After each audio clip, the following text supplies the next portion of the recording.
first speaker will be Danil Birukov-Romanov. So, yeah, thank you.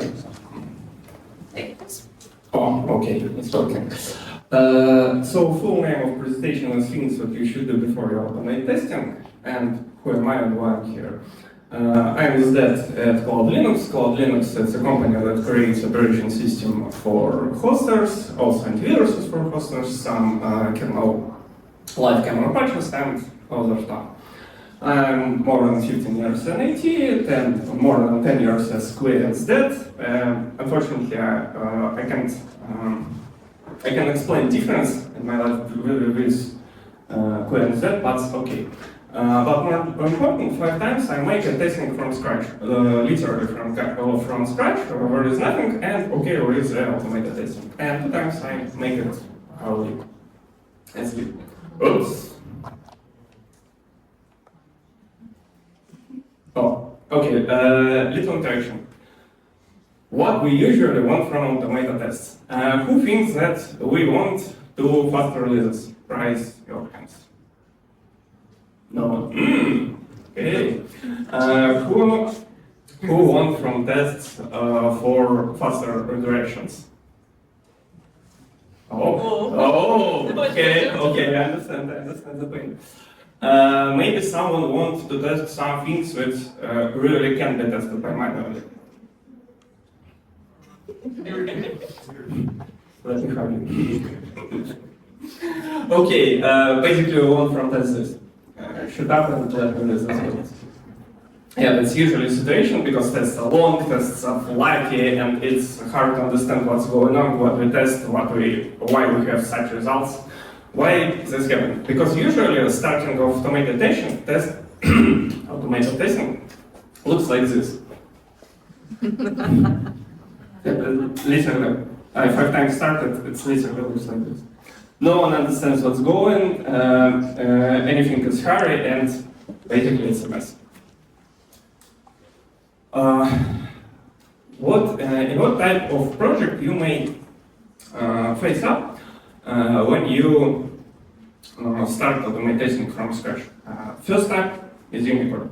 It's all projects with best processes as you can imagine. Like you read all books about best processes and yeah, there is all of them.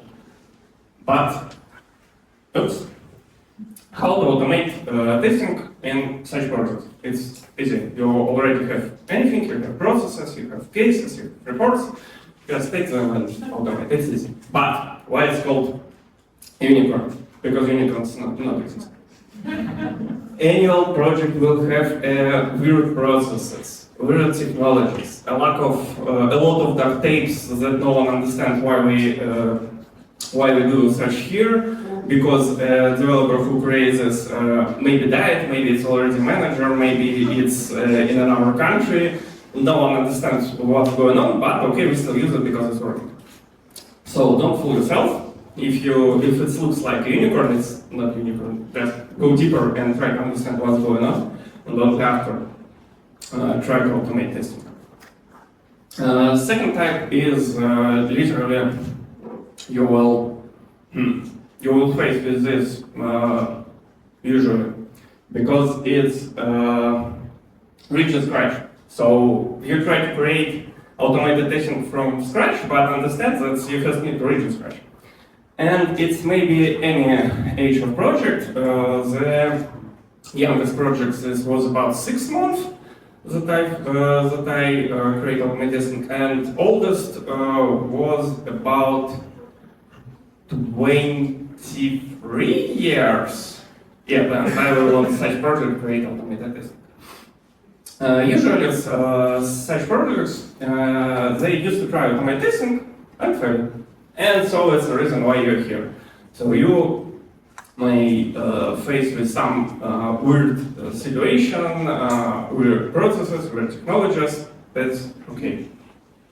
Why automated testing may fail? It's maybe a lack of experience. It's not about a lack of experience of starting automated testing from scratch. It may be a lack of experience of testing at all. It may be a lack of experience with technologies.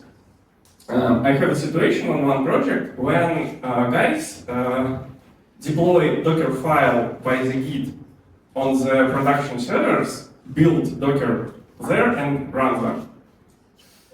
It's not a good idea to automate this, because if you automate this, okay, what you test, so it's made a lack of experience. So second, lack of resources. Usually it's a lack of time. If you don't have enough time for automate testing, you will never reach automation. Basically, if you spend more time for manual testing than automated testing, you never reach the automated testing. Maybe you don't need it. So if you have a lot of resources, ask for more resources. Maybe your manager will be, how to say it? Maybe your manager will not agree that, okay, we try once and we failed. Why we should give you more resources? So, okay, just go a little steps, automate something, automate something small, ask more resources, automate something bigger, ask more resources, and you will reach automation. But remember, if you always spend less resources in automation than manually testing, you will never reach automated testing. But maybe you don't need it. Maybe you don't need it. And last, and my favorite, nesting processes. If you try to automate mess, you will get an automated mess, not automated testing. So if manager flying into stand up like a bird and shouts that, oh, we need to create another feature, and next manager shout on the next day and shout, no, we must create new feature, it's never be automated. So, okay, I said you about problems. Okay, we see them, we may fix them. First, nesting processes. You need a process, one code test for this. Because if it will be messed, okay, you will have automated mess. So processes are more important than automation. Remember this. Second, test cases or checklists. It's about situation when you literally have nothing. You don't need complex software for test suites. I forgot all of them, but okay, imagine any software, any complex software for managing test suite, test managing list. If you have nothing, you don't need it. All you need is checklist or simple test cases. And difference here is what to choose. It's easy. If your team will grow, use test cases. Explain every step how to produce this. Or if it's very complex project, like okay, testing Linux kernel is not easy, and I prefer test cases rather than checklist. But if it's a simple project, I don't know, online shop, or maybe some game line of free. Okay, there is, you need only checklists, don't need cases. But you may evolve and create more complex. But on start, you need only test cases or checklists.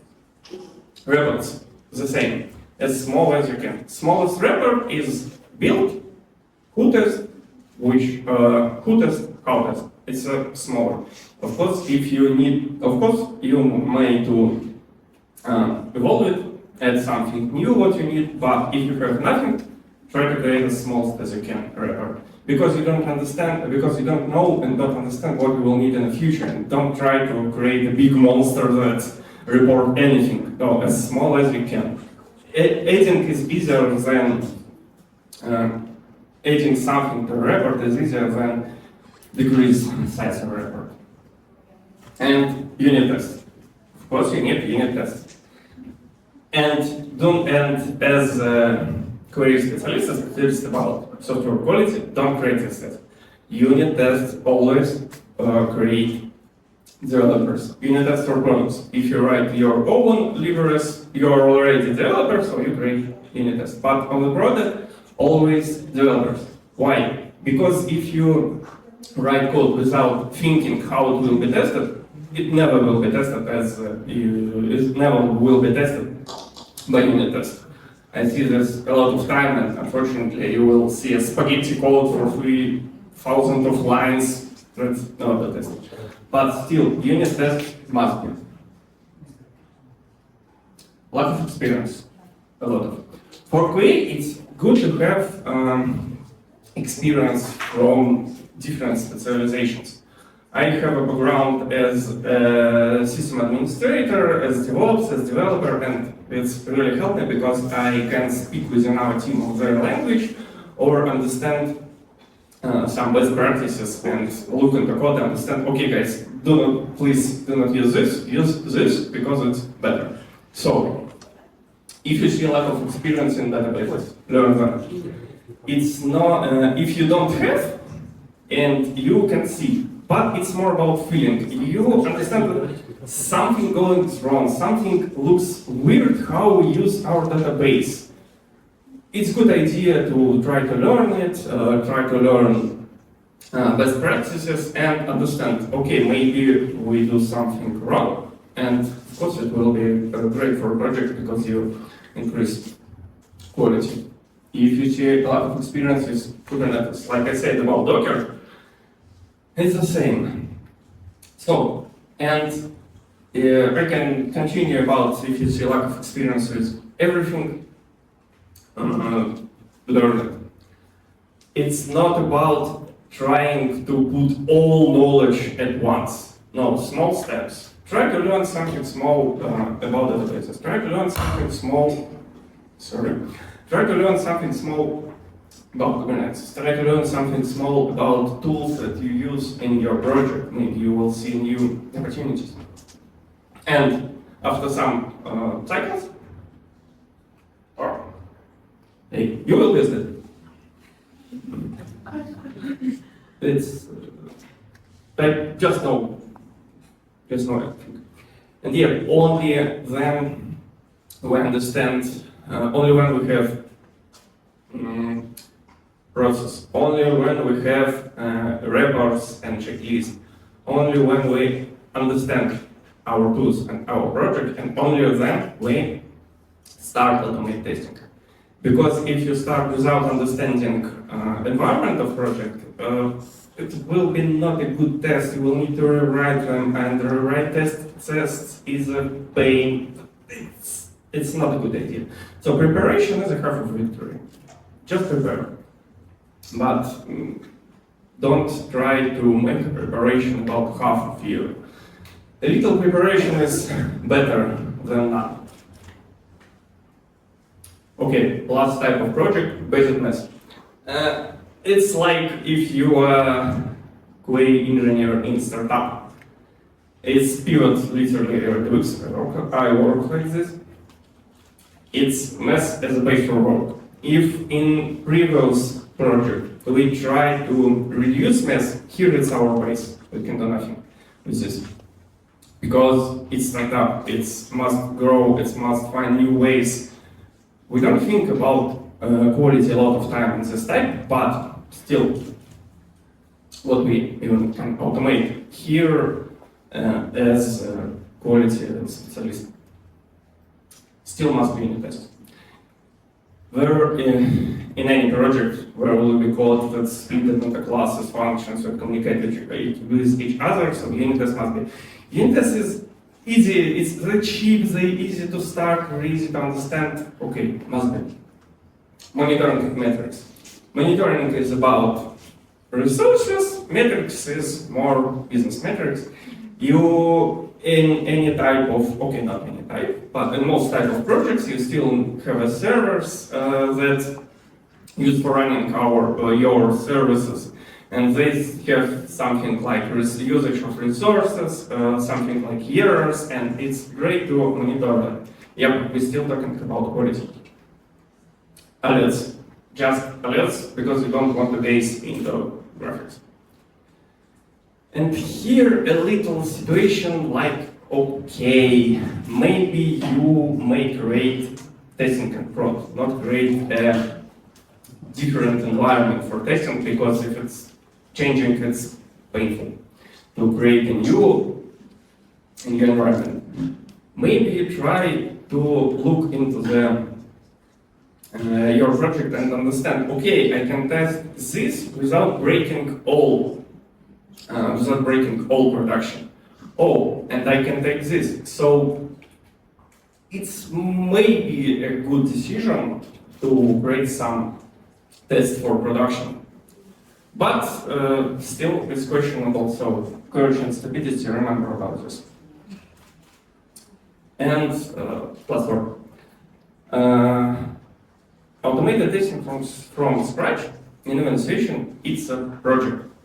It's small projects that need a lot of experience, a lot of work.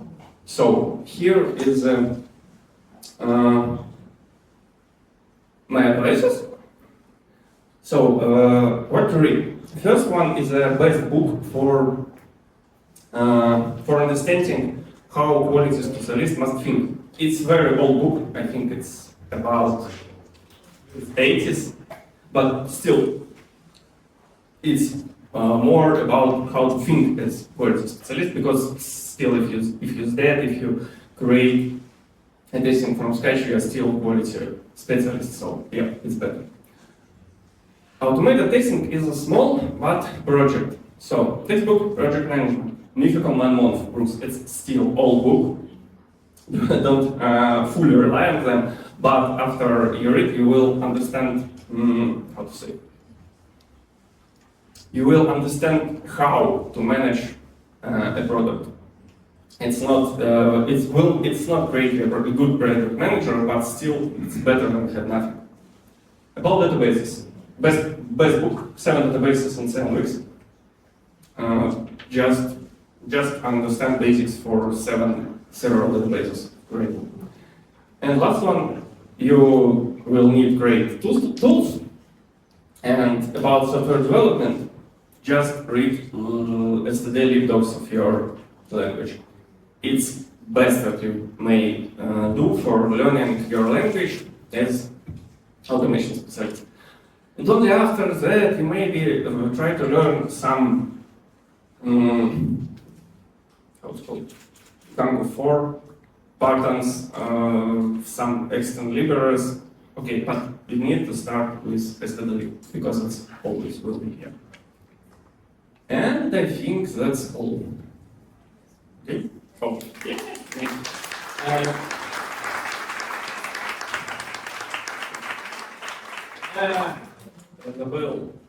I forgot to say first phrase. So, я из положил причем с русский английский, але более люди знают английский, so continue in English. Little joke for Serbia.